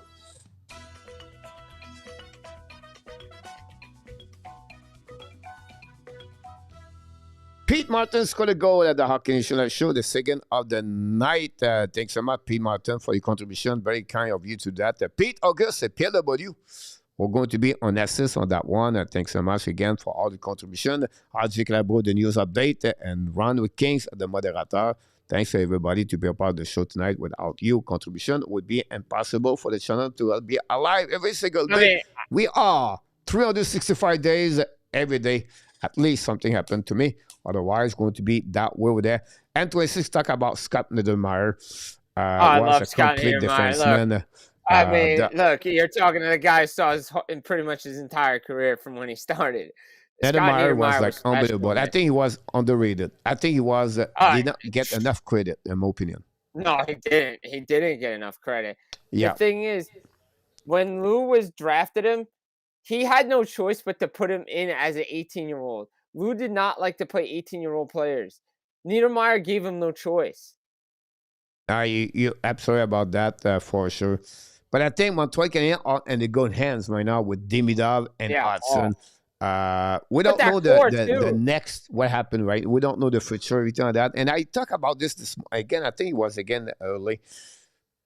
At the end of the day, Jim, you follow hockey. You know we love the sport, and you know you more at me because you follow everything. It's crazy how you follow everything, but Oh, we don't make love me we choose, love Pete. we Don't love make the me game, choose. right? We love the sport, and yes, it's fun to win a Stanley Cup, Jim. It's great to win a Stanley Cup. But at the end of the day, whatever they don't win, but every year they bring some kind of entertaining game every night, and they perform every night. But it's still not win because I still believe now with 32 team and with all the complexity of the tax, everything, and the health and the injuries, everything, you need to be all the pieces to have to be together at the same time. They have to be hot at the same time. You have everything roll on your side, everything. And I think it's hard to win a Stanley Cup. But for me, to see those kind of players with the Montreal Canadiens year after year, and they are not done yet. It's just the beginning, guys. I think we have to be grateful and thankful and to accept this, like we're going to see this every night, and not to say, oh, they not make the playoff is the end, or they not make the Stanley Cup or the first round, second round, third, whatever it is. For me, I go one game at a time. It's just fun to watch. Last night, I can scream more. I could scream more about the pass of Demidov and Hutson. It was unbelievable play. The Caufield goal at the end, unbelievable play by Nick Suzuki, control the puck all the way down and then turn around. It was fun what they gave to us as a Montreal Canadiens fans right now. And I think this is the reason I said to you, it's a great time to be a Montreal. It's just the beginning of this long stretch. And I'm so confident with Hughes and Gordon and Martin St. Louis and the players. And also, they make mistakes like everyone. Like, I'm questionable now with David Rebecca. Imagine if, everything they do, it would be perfect, it would be impossible. So we have to accept they make a bad trade, or the trade does not turn around, but they try to patch up after that. They try to fix it.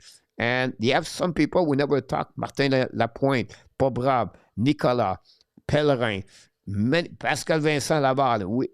It's amazing what the Montreal Canadiens gave to the Montreal Canadiens fans, in my opinion. And I could be wrong here, but you are not in Montreal. You came from outside, and you see that. How you feel about that? I love what the Montreal Canadiens are doing. Everybody knows how big a Jeff Gordon guy I am and a Kent Hughes guy. And the fact they stuck to their guns on everything and they've built through the draft and the owner accepted everything and the fans accepted it. Bringing the right coach for the right player. And this team is just growing and having fun together. And they're having fun playing. And Nick Suzuki goes to Kent Hughes last year to say, hey, don't change our locker room. We're going to go make the playoffs. Like, don't sell off pieces. Don't sell off Jake Evans. Don't sell off Armia. Don't sell off Dvorak. Like, to me, I see Montreal and I see them light years ahead of where New Jersey should be. Like, the Devils should have been here already, right? And they haven't been. And Montreal, it's a pleasure to watch them and cover them and talk about them. And yeah, they're still a small team. I get it. They're going to have to bring some grit. And I think that's what they're going to try to do on that top line. But they're having fun playing hockey right now. You just got to get the goaltending. You're absolutely right. The atmosphere is there right now. They love the Bell Center is the best building to see a hockey game in. I do not want to hear about it from anybody.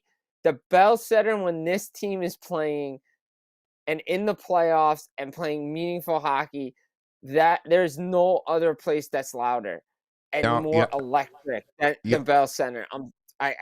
You're absolutely right about that for sure. I experienced it. Like, I experienced it, Coach. I experienced it. Like, there's no other place that's better than Bell Center. Francis Savoy, welcome in the house. You're absolutely right about your comments. And then we don't talk about maybe some player will show up the next 2-3 years. And Michael Edge, Zarowski. We don't know the development of them, but I think they have a couple of good players coming. Yes, they are small. And when does Reinbacher it's not perfect yet, and we're not done yet. No. It's not done yet. We have other piece of the puzzle. But again, you've been with that structure of it's hard. It's very hard to rebuild, guys, and to have a perfect everything. Look, the Devils is a great example. Peter August talk up to you early. What the intensity of the Devils, what they are missing, why they cannot go to the next level. 3 years ago, they made the playoff. If I'm right or wrong, let me know. They make the playoff. Then after that, the expectation was high. Injury hurt them 2 years ago, and they cannot make the playoff because injury. That's part of the game. But this year, again, another year where the injury is there, but he's still missing piece of the puzzle after many years. Detroit finally this year for 9 years, 9 years. The Eisen plan works right now with that fun situation. You know what? Is it possible they're right? They finally get a goaltender, Gibson. And Gibson right now transformed the Detroit Red Wings where they at right now. I think for me, the MVP Detroit, I know Larkin, Raymond, Zader, everything like that. But you have to give credit at the piece of Gibson right now between the pipe for Detroit, Jim. No, well, Eiserman finally got one right.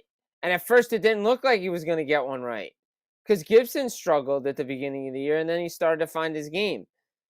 And I like what Anderson's doing because he fell into his role. Like Martin St. Louis this is what championship teams do. Guys accept their roles, and that's what they're going to play. There's no I'm sorry about that, Jim. I don't want to play in this game. I don't want to play up here. This is where I'm supposed to be playing. No. Guys accept roles. Gibson has found his role in Detroit. He's gotten his game back. Larkin and Stevie Y had their little tood in the media at the end of last season. And Larkin was right. GMs, if you're in a contending team and the GM and you feel the GM hasn't done something to spark you to get into the playoffs, it does hurt that morale in the locker room. But but Eiserman also said put it on the players. Players got to be better too to make him do something. Well, they're doing something now. Are you right about that? Jeffrey Viel scored his second goal of the season for the Ducks against Colorado Avalanche. Viel scored a back-to-back game this season. That's funny, 2 goals, but he scored the last game for the Ducks. Have many injuries. Jim, Peter asked you this question. How do you feel about the improvement of Josh Anderson the last 2 years? I like his game. He's getting back to being that goal scorer that everybody thought he was going to be, right? Like, I like his game. Like I said before, he's found his role. Montreal and Martin St. Louis is asking him to fill a role, and that's what he's doing. And I love the way he's changed his game and changed his dynamic from what he was when he first came into the league. This is what he was supposed to be all the time. And I like it. I really like it how he's changed his game. No, I agree with you about that for sure. Look, he's paced to get 90 goals again with 21 goals for Josh Anderson. I think he's doing a really good job with the Montreal Canadiens. Welcome, Maurice Robillard, by the way. And Francis, like I said, don't forget, guys, to click on the like, subscribe, become a member of the Hockey National Show. Pete August, ask you, quick check, Nathan Meyer or Scott Stevens? Oh, don't make me choose. I love both of them. I would probably go Scott Niedermayer because everybody says I'm built like Scott Niedermayer, and I like the way Scott Niedermayer played the game. I love Scott Stevens. He's going to be my captain forever. He's my captain. But Scott Stevens had bone-crushing hits, but I'll never forget that end-to-end goal by Scott Niedermayer, 95, Game 2 against the Detroit Red Wings, when he just went end-to-end and literally just changed the game. Detroit, it was Kozlov hit. Detroit took the lead in the third early, and then Niedermayer just rocket-assisted skates, scored the goal, individual effort. Like, Scott Niedermayer to me is... I just love the way he played the game. I mean, look, it's so hard for me to choose because they're both good, but they're both different players. But the thing is, Stevens became a bruiser. He used to put up points like Niedermayer did. No, you're right about that. And I would say to you, honestly, if someone's pick up Steven right now, you're not wrong at all, by the way. So it's like... No, there's no wrong answer with that question. Niedermayer or Chris Pronger? Oh, probably Niedermayer. Yeah. Pronger is a different player. Like, Niedermeyer could use his legs. He was so good. No, you're right about that. I agree with you for this one, for sure. But we'll see what happens there. Again, we talk about Demidov and, of course, the Hutson superstar. And if you have any question, guys, talk to Jim. Consider to ask a question. I'm going to consider. So I want to give you the number for the Montreal Canadiens couple of games. And I go this every night, guys. I appreciate that for all of you guys. Montreal Canadiens, the last 50 game, this is the season, they play 50 game. They play 38 of the 50 game with a lead at some point.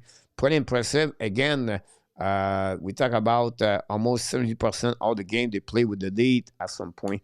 So I think this is a good pick for that one.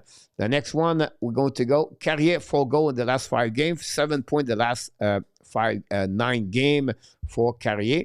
We talked about this a bit early.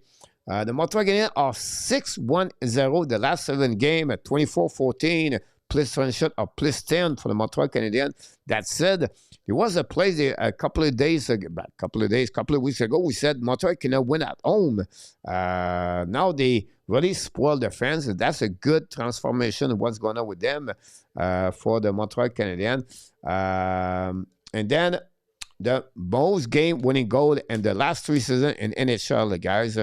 Caufield lead with 22, AO 21, Reinhardt 20, Tressalol 20. This is Mr. Clutch, no? Jim? Yeah, absolutely, absolutely. Again, he scores goals. That's all he does.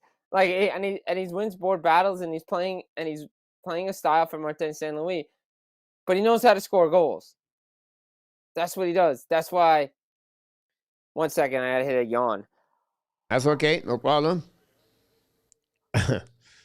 Sorry about that. It was just coming on. And I was right in my thought, but this is why, like, I don't understand why he wasn't on Team USA, right? Like, he just scores goals at every level. This is what he does, and this is who he is, and he just comes up with big goals at the right moment from weird angles too. But he's got such a great shot and a great release.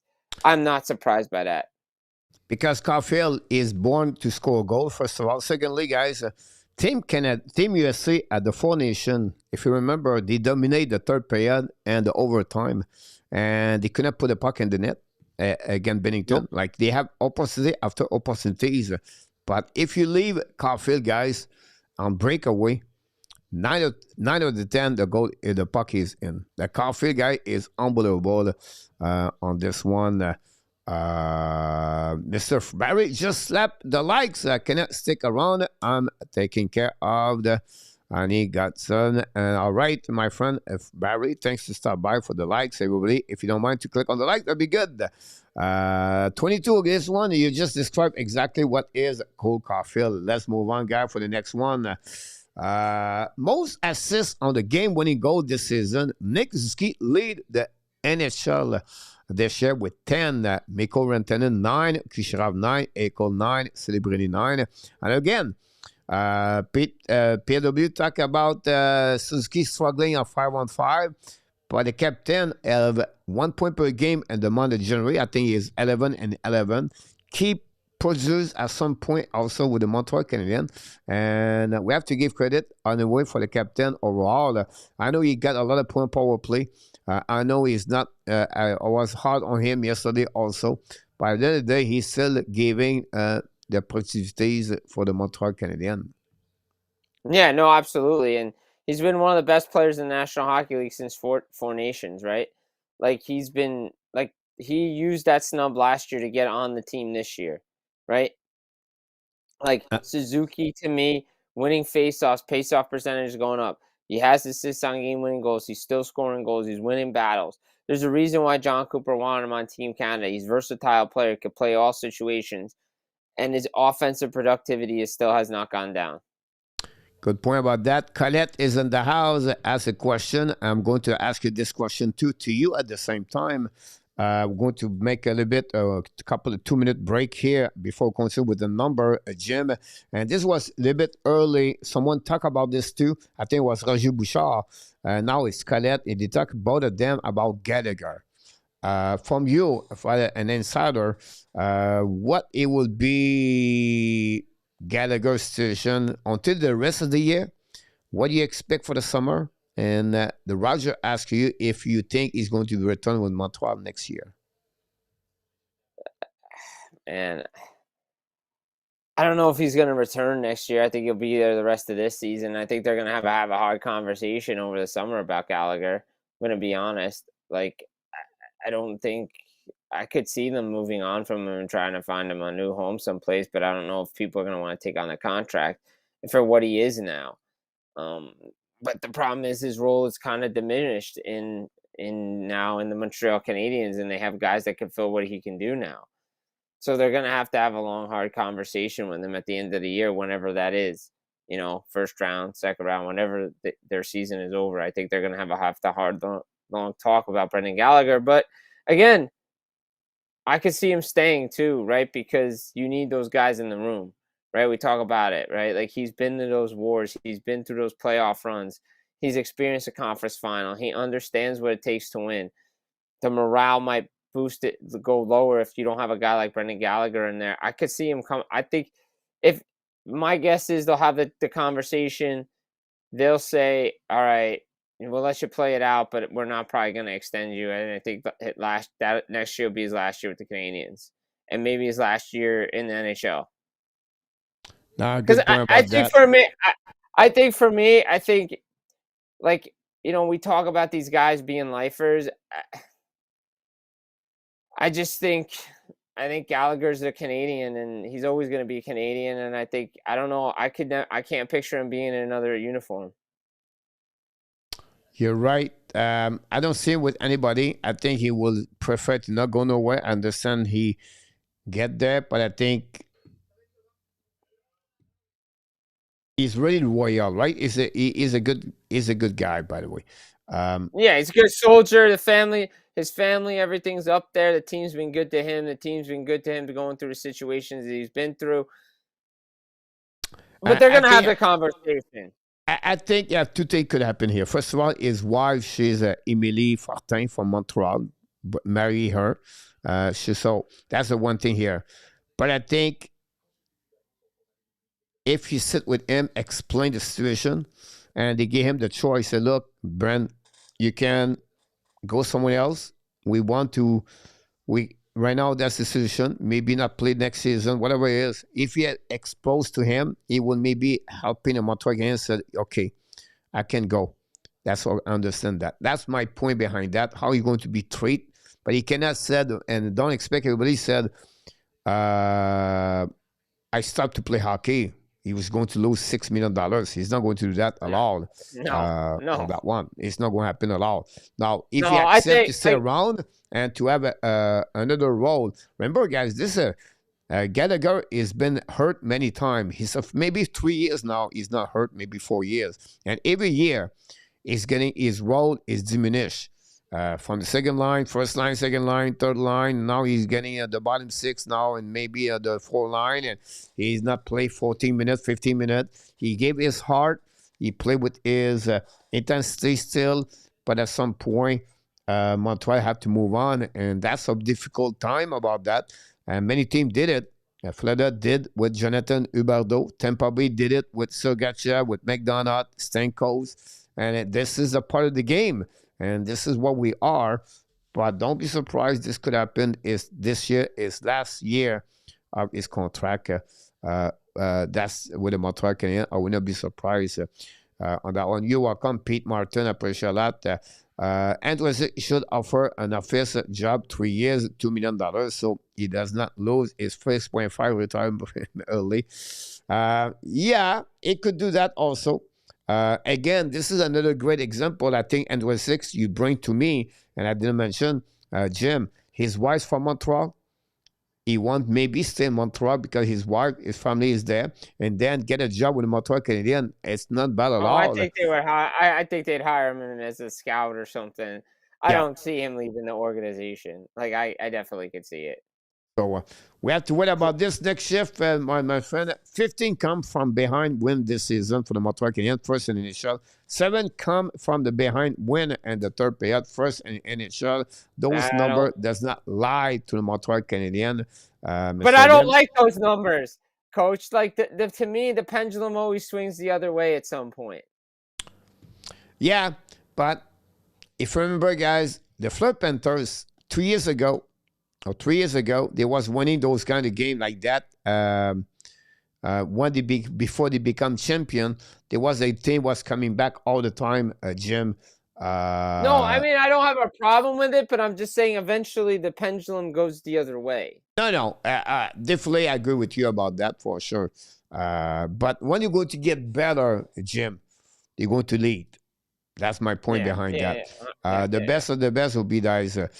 Gallagher from Vancouver, N26, the nicer place to live. Yes, of course. I agree with you for sure. N26. Defenseman and ab history guys after most point after at 50 game. Larry Robinson 60, 53. Talk about the superstar Lane Hutson 52 by the way. And then the most point in the first 50 game and the Montreal Canadiens and the last 30 years, guys. Nick Suzuki 55 point. Lane Hutson 52. Mike Rickey 51. Nick Suzuki again last year 51. And Cole Caufield this year 49. Look. This is what we talk about. This is what we have. And that's what we need to appreciate, guys, the Montreal Canadiens. And then the last 10 game, Bill Guerin should pay attention. Then there's they're not going to play with the team. They have 12 point Hudson, 9 point Caufield, 5 goal, and plus 6, plus 5, 2 game-winning goal for them. And that's happening there. And the projection again still for the Montreal Canadiens. Suzuki 90 point, Hutson 70 assists, Caufield 40 goal, and Demidov 69 point. This is a guy the player we have in Montreal, Jim, and this is crazy number we have right now for the Montreal Canadiens. It's a good time to be a Habs fan again, man. It's just a good time to watch this team play hockey. It really is. Like, the young talent that they have, the young talent that they're coming together, they're playing as a team, the additions, using the assets to their advantage. That's what good management does. This is blew my mind to see that, honestly. I mean, they have great young players. They've been developed. They've been drafted.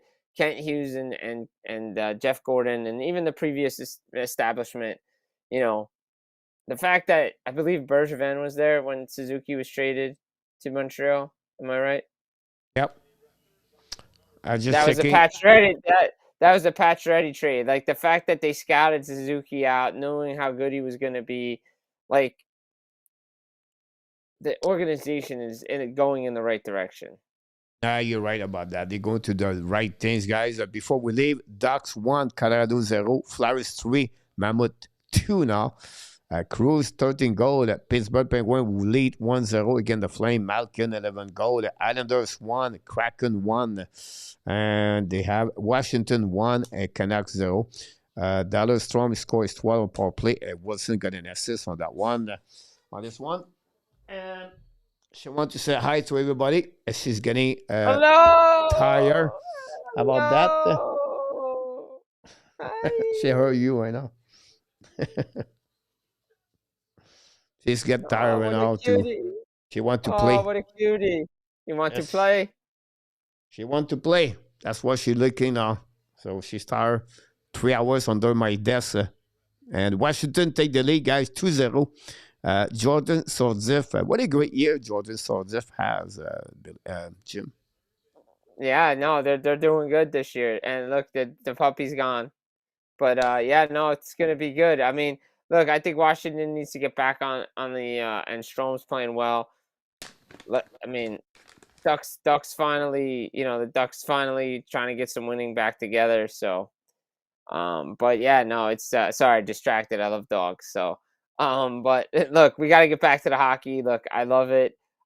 It's a good time to be a Montreal Canadiens fan.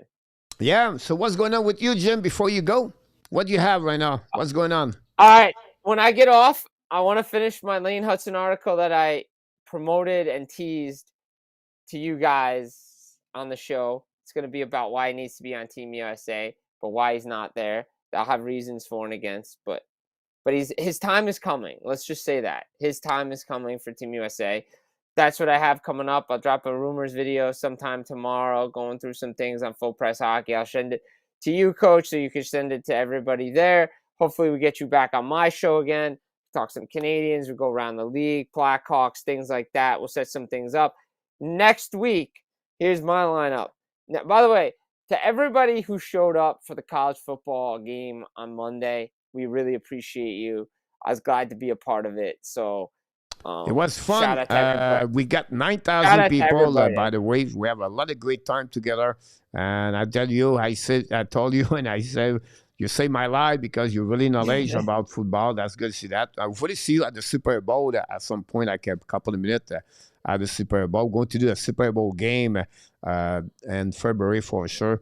And Jim, always a pleasure. Now the Olympics coming, so we have a little bit more time for me on my side. So maybe to go to you and to recording some video together because during the holidays, during the Olympics, I'm moving to Vietnam, but I think I have a couple of days I can be live with you for sure. And it was a pleasure to see you again. And thanks for the late invitation and the late acceptation to come to the show tonight. The people like you. Anytime for you. I like love to see your here. insight and sharing your knowledge about hockey because honestly, Jim, you are everywhere. And it's a really gratefully thankful to have you aboard, Jim, with us tonight. No, I love being here with you guys. Love this audience. Love being here. Love answering the questions. I love doing it. Oh, by the way, next Thursday I'm going down to Tampa. I'll be down in Tampa for the Stadium Series game between the Bruins and the Tampa Bay Lightning. I'll probably check out the Lightning and the Winnipeg Jets as well in Tampa. Maybe we'll catch a Panthers game on the other side because I'm going to be down there for a little bit, escaping the cold weather. Here we go. Enjoy your trip. Be careful. Be safe. We stay in touch together. And yes. I wish you an amazing rest of the night, Jim. I will talk to you soon. Guys, take care. Au revoir, everybody. Jim Berenger, guys, directly from New Jersey. He was with us on the great show on tonight on the Hockey Nation, Am Nation. And she's one to play right now. She's make me crazy. She wants to have a good time. And I'm going to put her outside with the Ducks. She's going to run. She run after the Ducks, by the way. She likes to run the Ducks. She loves to do that now. And the Ducks don't like her at all. But she's okay. Yeah, she's okay. Tell her hi. Tell her hi. Tell her hi. Yeah, tell her hi. Tell her hi. Thanks so much, everybody, to be on the show tonight. We appreciate a lot for the people who will be with me. And I can wait to see you again tonight, Montreal Buffalo. We did not talk about the game, but we definitely don't miss my pregame show between both teams. And of course, we thanks Ron at the moderator. Mark with a goal tonight, and Mr. Pete Martin takes him off. Thankful for all of you to be a member, but to be here with me tonight. And it was a slow night, but it's okay. It's happened. And I'm always gratefully thankful to have an opportunity every night to sharing the love of the game and to be with all of you. And maybe I don't mention your name enough. I don't mention what you bring here, but take a note, guys. I never forget you. And maybe you don't realize that. And you said, oh, come on, coach. But you make my life better every day. I know you're going to say, come on, coach. You make my life better every day to come here, to say hi to me, to be a part of the show, sharing your knowledge about hockey. And that's what it's all about here, guys. It's about kindness. This world miss a lot of kindness in life. People are so freaking focused only on money. I understand we need money, but I think if we have sharing more the kindness between all of us, with respect, and to understand life is short, and to understand life is a little bit complicated sometimes, but we have to accept to serve others, to love others, and care about others with kindness. That would be good. Maywall, Christian de Barak, second goal of the game tonight. Flowers 4, Mammoth 2. That's all, my friend. And the only reason we get better every single night, it's not because of me. It's because that's who you are. You are awesome. You are amazing. You are the best. And remember, you have greatness inside of you. Here we go, everybody. Thanks so much again to be a part of the show tonight. You're welcome, Mr. Mark Elliott, PLW. Have a good night, Billy, Dan, Colette, RJ Calabo. Again, thanks for all that you bring on the news and update. Ron with King and the moderator, and all the super chat and the people here tonight, guys. Thanks so much for your likes. I can wish you tomorrow night, 7 o'clock p.m. For another game. Montreal Canadiens against the Buffalo Sabres. Be well, be healthy. Find a win not only dominate your day, but find a win that dominate the first half of what? Someone said 2026. Thanks so much, Dan. We love you too, my friend. Over to you. Thanks to be with us. 50 subs to get 11,000. One at a time. Until then, my friend, the Hockey Nation, the Ab Nation, and all the animal. And Thailand. Maybe one day in Vietnam. Who knows? We said this is one more thing. So we love you, friends. Good night, Peter. Merci beaucoup, Peter, to be with us. And Mr. Maurice, bonne soirée, toi aussi. Bonne journée, Maurice. And Peter, thanks to be with us tonight, Peter. I know you're busy a lot. It's rare to hear you talk a lot. And I think you bring a lot of knowledge about hockey. So thanks to be with Hockey Nation. And good luck for your fantasy hockey. I'm struggling right now. I'm losing in fantasy hockey. Good night, everybody. Booyah!